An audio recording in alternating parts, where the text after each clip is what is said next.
de este tema, porque ahora sí que no hay pretextos, ahora sí que completamente exhibido el INE, un INE de la mano de Lorenzo Córdoba sin voluntad para la austeridad, sin voluntad para la democracia participativa. Voy a saludar a nuestro carnalito, al más joven de los hermanitos en la familia Sin Censura, Manuel Pedrero, quien desde Tabasco nos aportará sus opiniones, sus comentarios sin censura, como todos los días. Querido Manuel, te saludo con mucho gusto. ¿Cómo ves a este INE de Lorenzo Córdoba y el periodicazo que les deja caer el gobierno del presidente Andrés Manuel López Obrador, hoy de la mano del secretario de Gobernación, Adán Augusto López Hernández, con este plan de austeridad, respetuosamente sugerencia para el INE, querido Manuel? Hola Vicente, muy buenos días en este jueves 13 de enero del año 2022. Te saludo también yo con mucho gusto desde un Tabasco más frío que ayer. Pero en fin, antes que nada, pues me gustaría expresar mis felicitaciones debido al cumpleaños de la doctora Beatriz Gutiérrez Müller, que el día de hoy cumple años, así que un feliz cumpleaños para la doctora y para toda su familia, que se la pasen bastante bien. En el caso del Instituto Nacional Electoral, miran, dicen los ingenieros y dicen los que saben que en cualquier punto de su vida los motores están destinados a fallar, y en el caso de la metodología también cualquier plan, cualquier estrategia tiene por lo menos una fisura o alguna debilidad.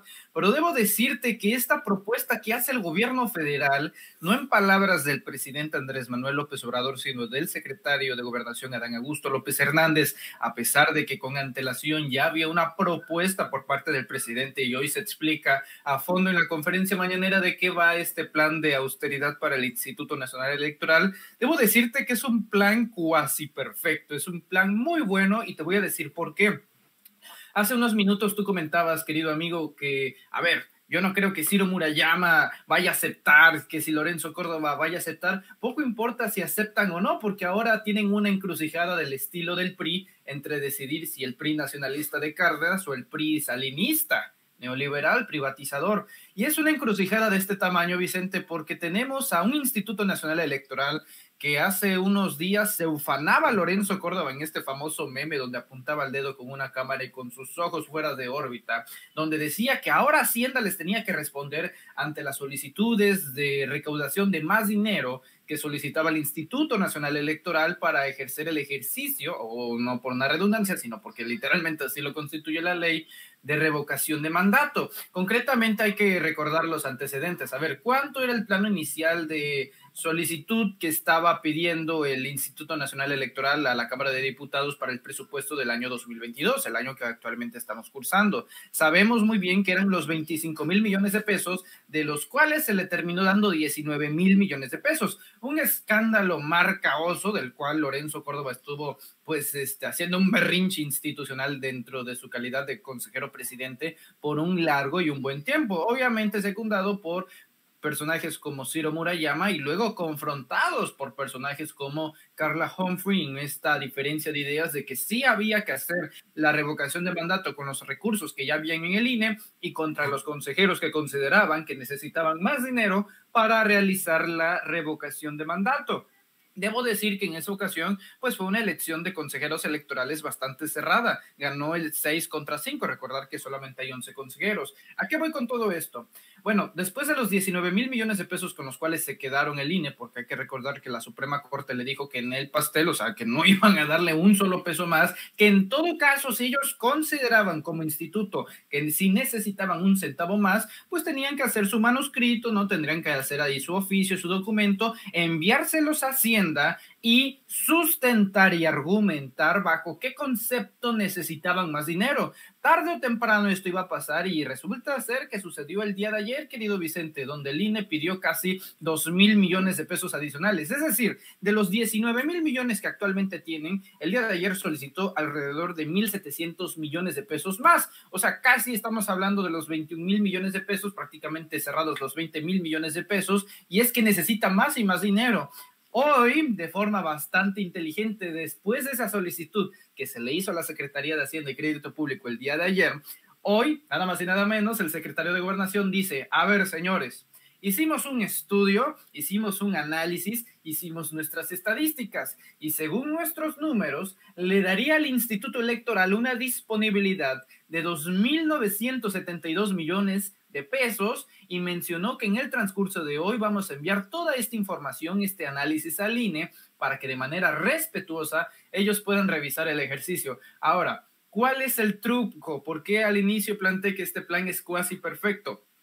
Porque la elección no depende del gobierno, la elección depende del Instituto Nacional Electoral. El gobierno federal ya les hizo una chamba, que es básicamente la apretada de cinturón. Ahora ellos deben decidir si se lo ponen o no. ¿Por qué? Porque ellos solicitaban inicialmente casi 2.000 millones de pesos, y con este ejercicio estadístico que hizo el gobierno de la República a través del plan de austeridad, resulta ser que se pueden ahorrar incluso 3.000 millones de pesos. Recordar que el INE normalmente pide bajo tres conceptos la millonada de recursos, de los casi 19.000 millones de pesos. El primero, pues los ejercicios anuales que tiene que hacer el INE, ¿no? Mantenimiento, gastos, promoción, con un concepto de alrededor de 11.000 millones de pesos. Luego, por el tema especial de la consulta, están pidiendo otros 4.000, 5.000 millones de pesos, y luego para los ejercicios de gobierno, para ejercer las elecciones federales en las 6 gubernaturas de los 6 estados del país que se van a celebrar este 2022, pues otros 4.000 millones de pesos.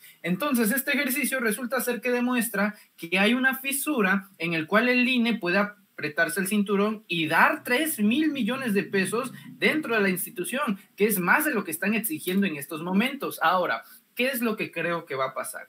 Yo también, al igual que tú, considero que el INE va a decir que no, pero si dice que no, entonces se está metiendo en un problema de congruencia ya de un cinismo marca diablo a nivel mundial, porque entonces ahora los medios de comunicación, olvídate de los nacionales, sino de los internacionales, cuando volteen a ver el conflicto electoral que tenemos en este país y vean el Instituto Nacional Electoral, verán un instituto que está pidiendo dinero, que el gobierno ya le dijo los ajustes presupuestales que puede hacer dentro del instituto para tener ese dinero, y que el propio instituto se niegue a hacer esos ajustes para tener más dinero. Entonces yo creo que es un plan muy bueno. Creo que el hecho de que sea una voluntad propia que emane del instituto lo refuerza, ya que no es una orden ni de la Suprema Corte, ni del presidente de la República, y no hay un solo indicio del cual puedan decir, es que nos quieren aplicar esto de forma autoritaria. No, va a ser decisión de ellos al final de cuentas, y de la misma forma como la guillotina francesa que cae, serán ellos quienes decidan si cortan ese hilo. Mi querido Manuel, pero lo dudo, decía en una de sus canciones más famosas, el príncipe de la canción José José, que en paz descanse, acaba hace rato de tuitear, vamos a ser sinceros, hace rato Ciro Murayama, y escribe: cuando las elecciones mal hechas las organizaba el gobierno, por ejemplo la de 1988, ellos decidían el gasto. Hoy que hay un instituto autónomo, el INE, el gobierno no manda en sus decisiones. El gobierno debería hacer bien su trabajo en vez de querer destruir lo que sí funciona, el INE. Y retuitea una nota de Milenio en la que dice: gobierno presenta al INE plan de austeridad para garantizar revocación de mandato. Más claro, ni el agua, Manuel.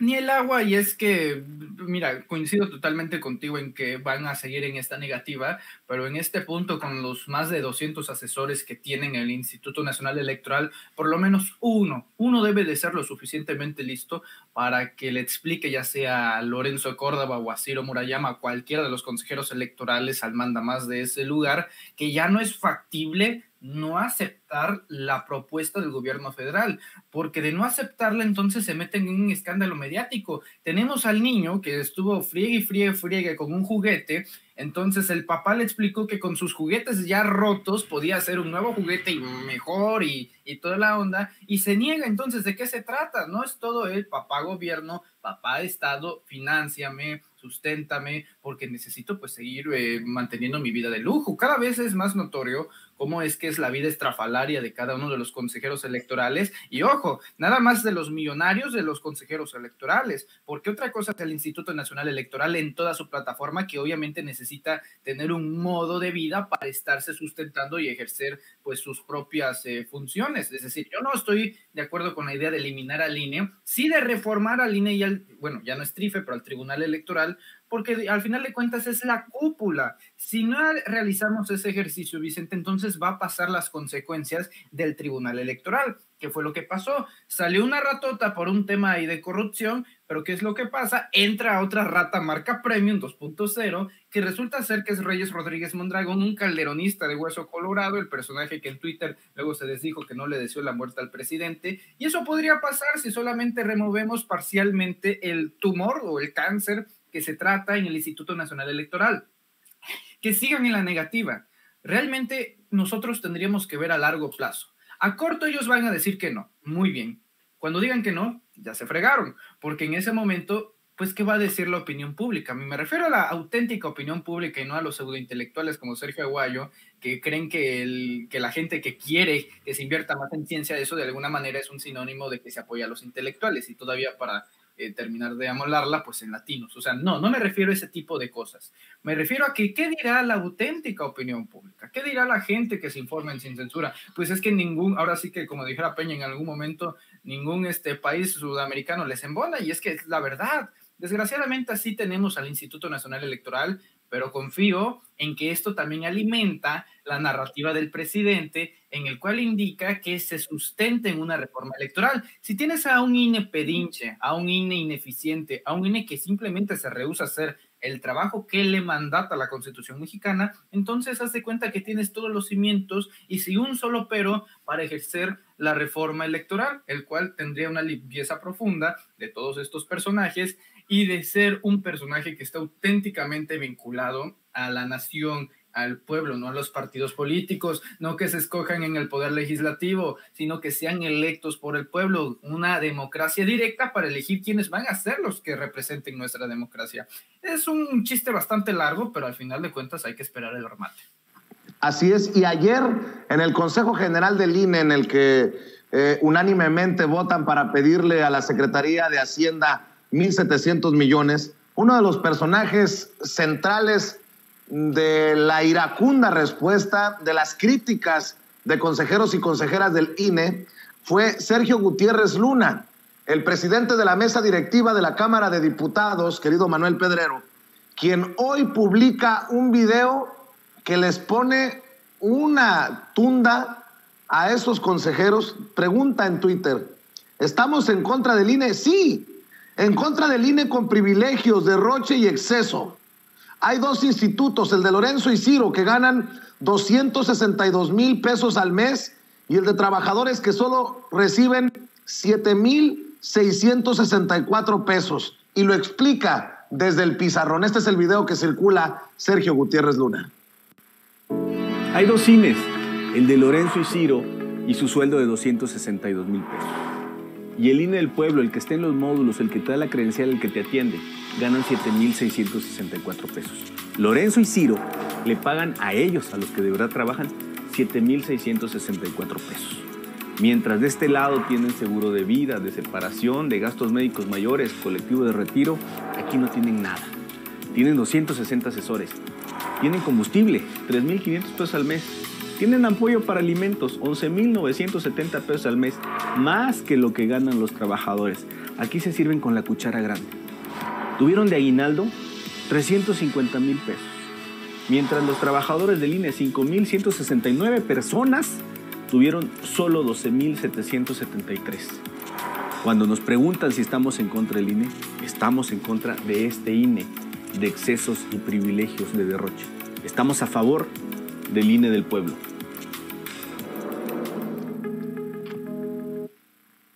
¿Cómo ves, mi querido Manuel Pedrero? Al más puro estilo del Teletón, pues buscan un chantaje emocional en el Instituto Nacional Electoral. Cuando hablamos de reforma electoral, o cuando en este caso el presidente de la mesa directiva de la Cámara de Diputados, Sergio Gutiérrez Luna, que debo decir que el video está chistoso porque así parece cuadro de detective, ¿no? Buscando al culpable. Esos detalles cuentan mucho, ¿eh? Y creo que está bien elaborado. Bueno, lo dije aquí en su momento, si no lo dije aquí lo habré dicho en otro espacio, pero Sergio Gutiérrez Luna, considero yo que sí fue un error el haber puesto esa demanda contra Lorenzo Córdoba, porque si no va a suceder lo que ya dije, simplemente es cambiar a un roedor por una rata mayor. En este caso, creo que hizo bien en rectificar después de las palabras del presidente Andrés Manuel López Obrador en la conferencia, donde dijo que no era un despropósito, no tenía, pues no era factible al final de cuentas, porque, insisto, entonces nosotros estamos viendo a largo plazo para una reforma electoral. Pero mira, aquí el INE lo que hace es usar el chantaje. Es decir, cuando hablamos de reforma electoral, no se trata de eliminar al INE, no se trata de destruirlo, no se trata de desecharlo, se trata de desechar, de remover, de extirpar la cúpula política que está en esa institución, principalmente los consejeros electorales. ¿Qué es lo que hace el INE para tener una contranarrativa? Que, ojo, esta es la que utilizan, queridos amigos, en redes sociales, sobre todo los intelectuales con sus hashtags yo defiendo al INE, sus comentócratas, sus opinólogos, sus intelectuales, sus periodistas, sus políticos, y es, yo tengo un módulo de atención ciudadana aquí en mi localidad. ¿Quieres que esa persona que son tus vecinos pierdan el trabajo? No, ojo, nadie está hablando de eso. Con esto no se le va a quitar el trabajo a absolutamente nadie. Quieren utilizar el vínculo emocional que pues nosotros hemos creado con nuestra comunidad. ¿Quieres que el INE donde trabaja ahí doña Chonita pierda su trabajo por culpa del dictador Andrés Manuel López Obrador y su pandilla de Morena? Bueno, esa es la narrativa que ellos usan. El contrataje a través del chantaje. No se va a tocar un solo módulo de atención ciudadana, no se trata de la gente de abajo, se trata de la gente de arriba que le hace daño al instituto. Por eso estoy en reiteradas ocasiones mencionando, Vicente, que yo no estoy de acuerdo de la desaparición del INE, sino de la reforma del INE, porque obviamente sí necesitamos un instituto que organice y repruebe o apruebe elecciones, si no volvemos a los tiempos del 88 con los famosos CFE, no la Comisión Federal de Electricidad, sino el comisionado federal electoral, ¿no? El observador, que curiosamente hace casi ya 40 años el mismo sujeto ocupaba las siglas, pero ahora en otra institución. Bueno, en fin, ahí está esta situación. Yo considero que es bastante pertinente el tema de la reforma electoral y tranquilos. Yo sé que ahorita la reacción es, Lorenzo del mal, ya que desaparezcas. Sí, es natural, pero es mejor esperar, porque esperando se ponen todos los platos sobre la mesa para la reforma electoral. No puede un solo opositor dar la cara, si lo hace con mucho cinismo, para poner un solo pero, Vicente, en el cual es que el INE en reiteradas ocasiones se opuso a cumplir lo que le mandata la Constitución. Eso por semántica es una violación a la Carta Magna, al orden jurídico supremo. No hay nada que hacer en ese sentido. Me parece apropiado el video de Sergio Gutiérrez Luna y yo creo que en estos espacios libres como el viento, como Sin Censura, Vicente, nosotros tendremos que reforzar y hacer énfasis en el sentido de queremos afuera la cúpula del INE, no a nuestra comunidad que trabaja y que te tramita tu credencial de elector. Ellos no tienen la culpa. Ellos en su vida han visto a Lorenzo Córdoba. Con ellos no es el problema. Es con esa cúpula. Así que contra ella se va a proceder, no contra nuestra gente. Así es. Oye, Manuel, y en otro tema, déjame preguntarte tu opinión. Ya ves que el presidente Andrés Manuel López Obrador, en el marco de la consulta popular para juicio de expresidentes, dijo en algún momento: no hemos presentado ninguna denuncia contra expresidentes y que no es lo suyo la venganza política. Bueno, pues ahora échale esta leña al fuego. El Instituto Nacional de Acceso a la Información ordena a la Unidad de Inteligencia Financiera revelar denuncias contra expresidentes desde Salinas de Gortari hasta este sexenio de Andrés Manuel López Obrador. El comisionado del INAI, Francisco Javier Acuña Llamas, planteó que en el caso de exfuncionarios o funcionarios de alto nivel cabe una excepción a la regla de confidencialidad. También expuso que se efectuó una prueba de interés público para determinar la viabilidad de dar a conocer la información solicitada.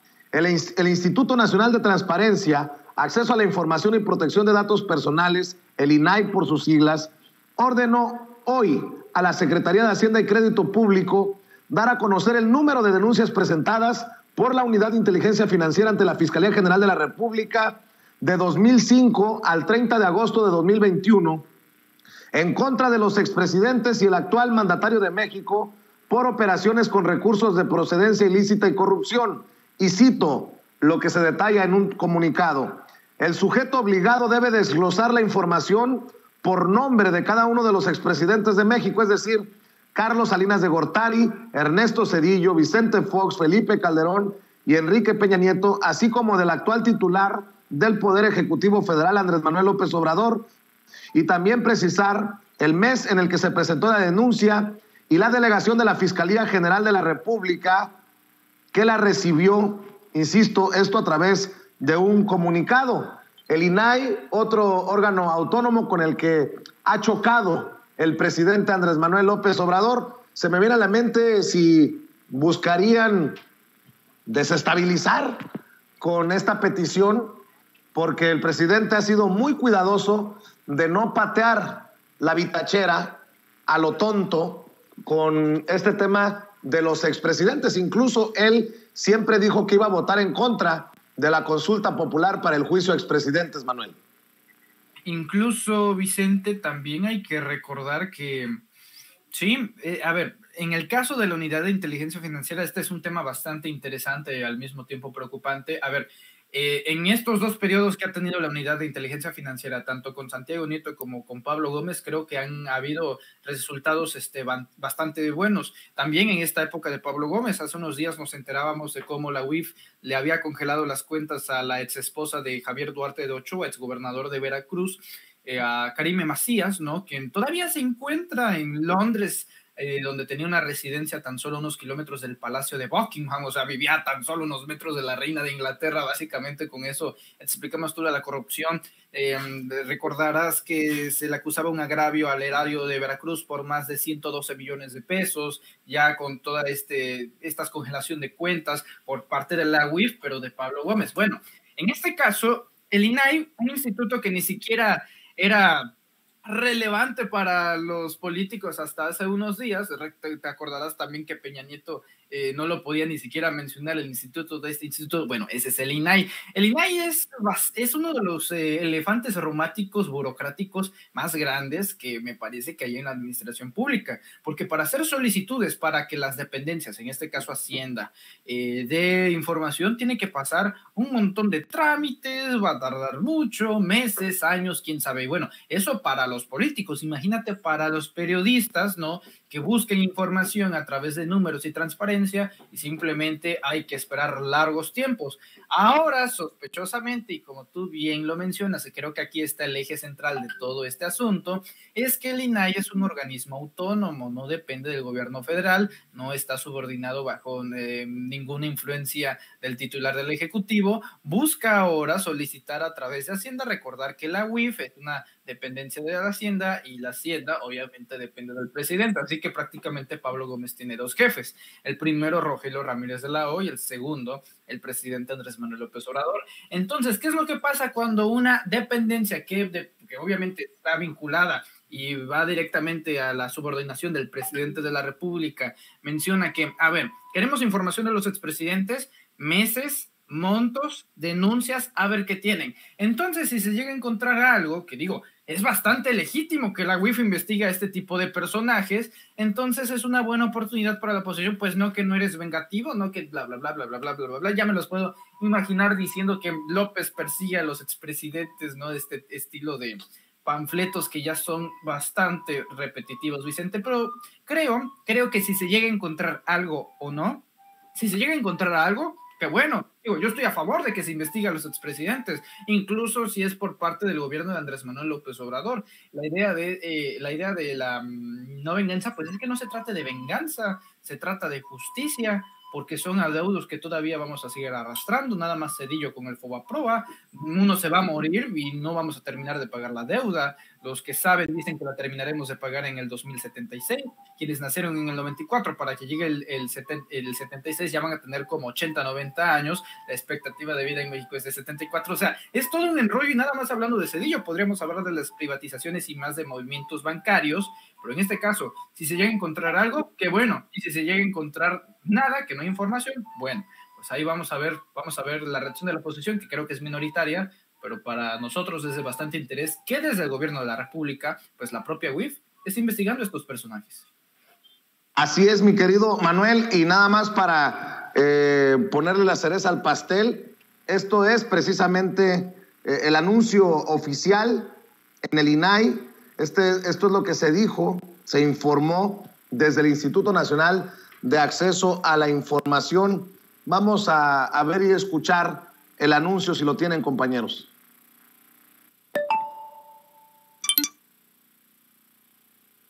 En este caso, alguien reclamó la información relacionada con el número de denuncias ante la UIF respecto de los expresidentes Carlos Salinas de Gortari, Ernesto Zedillo, Vicente Fox, Felipe Calderón y Enrique Peña Nieto, pero además inclusive respecto del presidente de la República en funciones, Andrés Manuel López Obrador. Se pidió o se reclamó que se precisara el número de carpetas de investigación que se hubiesen abierto al respecto de delitos que se consideran pudieran haber ellos cometido. La Secretaría de Hacienda contestó que la información que se solicitaba era confidencial. Bueno, pues el solicitante reclamante no se conformó y vino ante nosotros, tocó el aldabón del INAI, para pedir que nosotros interviniéramos, proporcionar el número de denuncias que la Unidad de Inteligencia Financiera ha presentado ante la Fiscalía General de la República por delitos de operaciones con recursos de procedencia ilícita y financiamiento al terrorismo, así como corrupción y los delitos del artículo 139 del Código Penal Federal, o que pudieran ubicarse en los supuestos del artículo 400 bis del mismo código, en contra de que hubiese, no estoy diciendo que lo haya, no sabemos todavía, Carlos Salinas de Gortari, Ernesto Zedillo, Vicente Fox, Felipe Calderón, Enrique Peña Nieto y Andrés Manuel López Obrador. Pues ahí está el pronunciamiento, mi querido Manuel, al que hacemos referencia, y a ver qué responde la autoridad. A ver qué responde la autoridad. Yo creo que, bueno, no creo que tenga ningún problema el gobierno del presidente Andrés Manuel López Obrador, y eso indica tampoco Pablo Gómez y Rogelio Ramírez de la O, con que se transparente estos datos. Yo creo que el presidente ya tiene bajo el radar, ni siquiera voy a decir daños, porque daños políticos no hace al gobierno, es decir, que entregues si hay alguna investigación en curso, números que debes de rendir cuentas ante este instituto. Bueno, yo lo único que te diría en este caso, rápidamente con el tema del INAI, es que es de este estilo de institutos como el INE, es decir, institutos que reciben financiamiento a través de nuestros impuestos, a través del erario, pero que realmente por su calidad de autónomos se sienten omnipotentes, se sienten supremos, que no deben de rendir cuentas. O sea, ahora los institutos que exigen que rindan cuentas no son capaces de rendir cuentas ellos mismos, y esto incluye por supuesto al INAI, o sea, un instituto que no se sabe cuánto financiamiento recibe, un instituto que no se sabe en qué recursos, en qué conceptos destinan esos recursos, pues para elaborar todo el instituto. A ver, hasta el día de hoy, ¿qué otras noticias sabíamos acerca del INAI sobre su desempeño, no sé, en gobiernos estatales, en otros rubros, ¿no? Para corroborar el acceso a la información para los periodistas. Sé de muy buena fuente, Vicente, que muchos periodistas tienen que verse pues atorados investigaciones en cursos cuando van al INAI para solicitar transparencia, información, y si no hay dinero de por medio, pues no se mueven esos trámites burocráticos para solicitar a los gobiernos que se den el tiempo para explicar la información y transparentarla. En el caso del presidente, bueno, desde aquí adelanto que nunca va a decir que no. Es el mismo precursor de la idea de que la vida pública tiene que ser más pública, de que no hay nada que ocultar, de que se tiene que transparentar todo. Así que yo no voy a ver, o sea, yo no planeo ver por parte del presidente una negativa de no dar información. Sería sorpresivo si así lo hiciera, pero no creo que eso pase. Yo creo que la información con la que se suelte de esta dependencia podría, en todo caso, servir como una eventual arma que no creo que tenga el potencial para ser mediática, terminaría en petarditos, ¿no? Como lo del CIDE o demás, para decir, ¡ja! Aquí Andrés Manuel está investigando a los expresidentes aquí, y aquí es vengativo. Esa cantaleta no sirve, porque estamos hablando de los últimos 5 hombres pues más repudiados de todo el país. Se hizo la primera consulta popular, ¿sí?, a través de la recaudación de más de 4 millones de firmas, que ahorita está siendo superado al triple por la revocación de mandato, y luego salen personajes como Anaya a decir que nadie quiere esa revocación de mandato. Pobrecito, porque le está diciendo nadie a 10 millones de personas, que esas 10 millones de personas tal vez hubieran hecho la diferencia si hubieran votado por él en 2018. O sea, están en la estratosfera estos, pero si acaso servirá nada más como un golpeteo, y si planean usarla como golpeteo desde aquí, digo, no va a servir, no es mediático, porque si tú quieres poner en contra a la gente, porque el gobierno de Andrés Manuel está investigando a través de la unidad de inteligencia financiera los movimientos bancarios de estos personajes, pues hasta vamos, o sea, le vamos a aplaudir. No, yo estoy contento con este tipo de decisión, sinceramente, Vicente. Pues mi querido Manuel, como siempre agradecido por tus opiniones, por tus comentarios aquí en Sin Censura. ¿Por qué no cerramos invitando a la gente para que te apoye en tus trincheras digitales? El agradecido siempre voy a ser yo, querido Vicente. Te envío un fuerte abrazo, al igual que a Ceci, a Toño, a todo el equipo de producción y claro que sí, a la audiencia de Sin Censura.